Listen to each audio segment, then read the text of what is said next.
Hi guys, it's Erin, and today I'm going to share with you my Reading Rush TBR.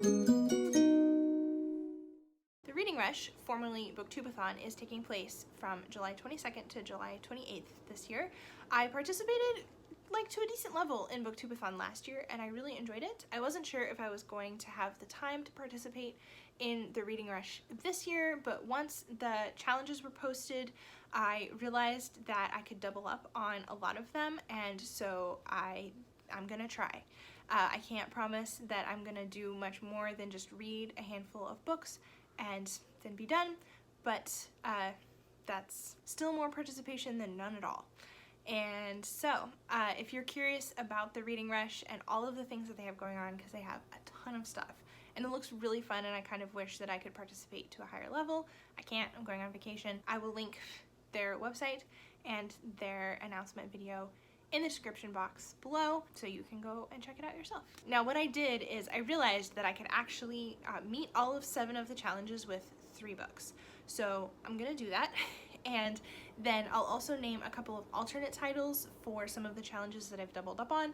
If somehow magically I realize that I have a lot of extra time, I might pick up something else, but we'll see. So here we go. The first challenge is to read a book with purple on the cover, and I might be stretching it just a tiny bit, but I have chosen The Fall of Gondolin by J.R.R. Tolkien. Oh, there you can see the title. This is a collection of the different editions of the Fall of Gondolin story that Tolkien wrote over his lifetime. I bought it last year, and I have been meaning to get to it forever, and it has this beautiful cover. It's maybe a little more blue/mauve than purple, but we're gonna just stretch the purple spectrum a little bit and count it. Read a book in the same spot the entire time. For that, I have picked Lament by Maggie Stiefvater. This is a short YA novel that I actually picked for a different challenge, but because it's short, I figured it would be easy to read in the same spot, and I will be reading right there in my blue chair where I usually film. I'm filming here today, ta-da! Because it's about to storm, and so it's really dark, and that corner is like a hole. So we're sitting in front of the window. This is an older book. It's from like 10 years ago, or even longer. When did it get published? Yeah, 2008, and it's the original edition, and it feels vintage. Not gonna lie. So the next challenge is to read a book that you meant to read last year, which I'm going to count The Fall of Gondolin for, because I did mean to read it last year. I went into the store and bought this when it was released in September, and then I never got to it. So, oops. As an alternate title, if I feel like I have extra time for that challenge, I might pick up Wide Sargasso Sea by Jean Rhys. This is a novel inspired by Jane Eyre, and it tells the story of the first Mrs. Rochester, and kind of gives us a different perspective than the one that we get through Rochester's kind of narrative in Jane Eyre. And I've been meaning to read it forever. It's actually quite short. I think the story itself is only 90 pages, and so I definitely can get to that, and I've been meaning to get to it, and I really need to get to it this summer.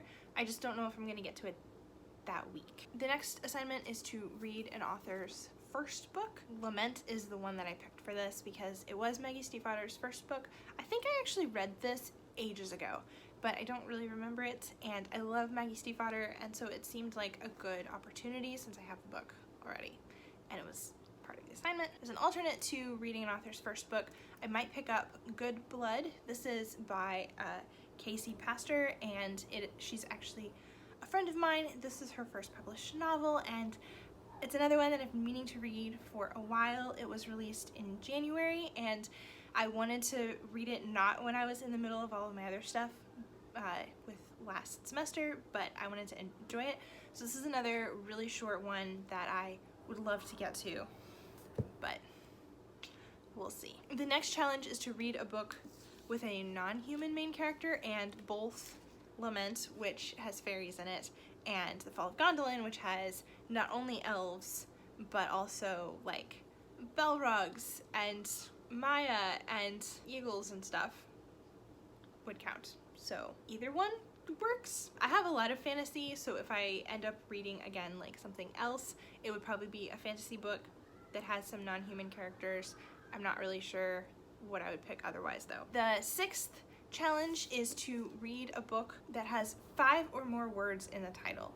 And I actually have a lot of books with 5 or more words in the title. I was kind of surprised, but for some reason all of the ones that I have are really long, and one of the goals for this challenge, of course, is to not read that much because I don't have that much time.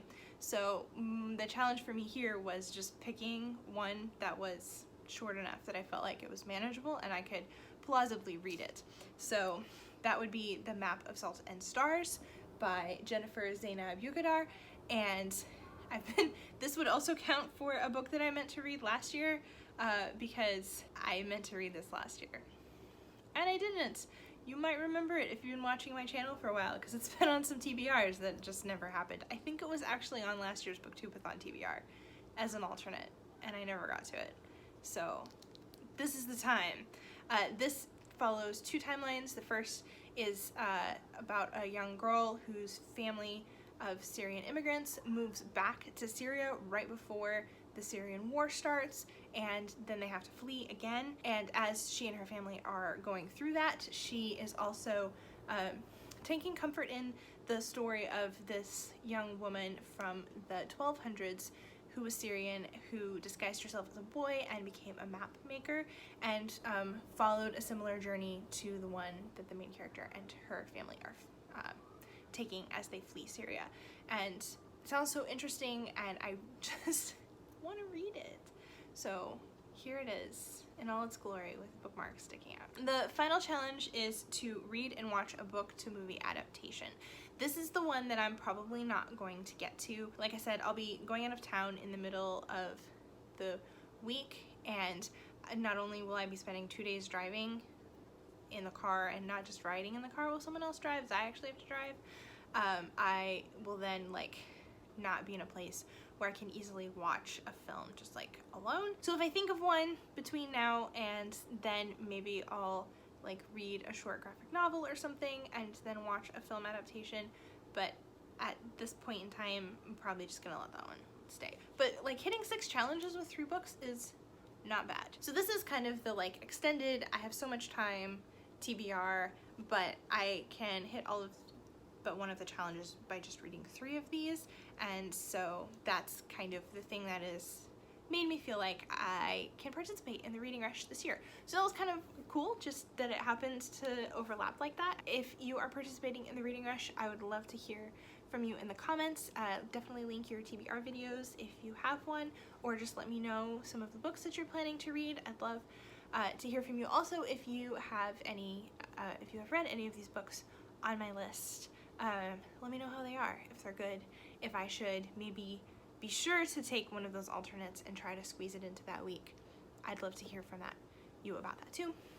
Thanks for watching, and I'll see you in my next video. Bye!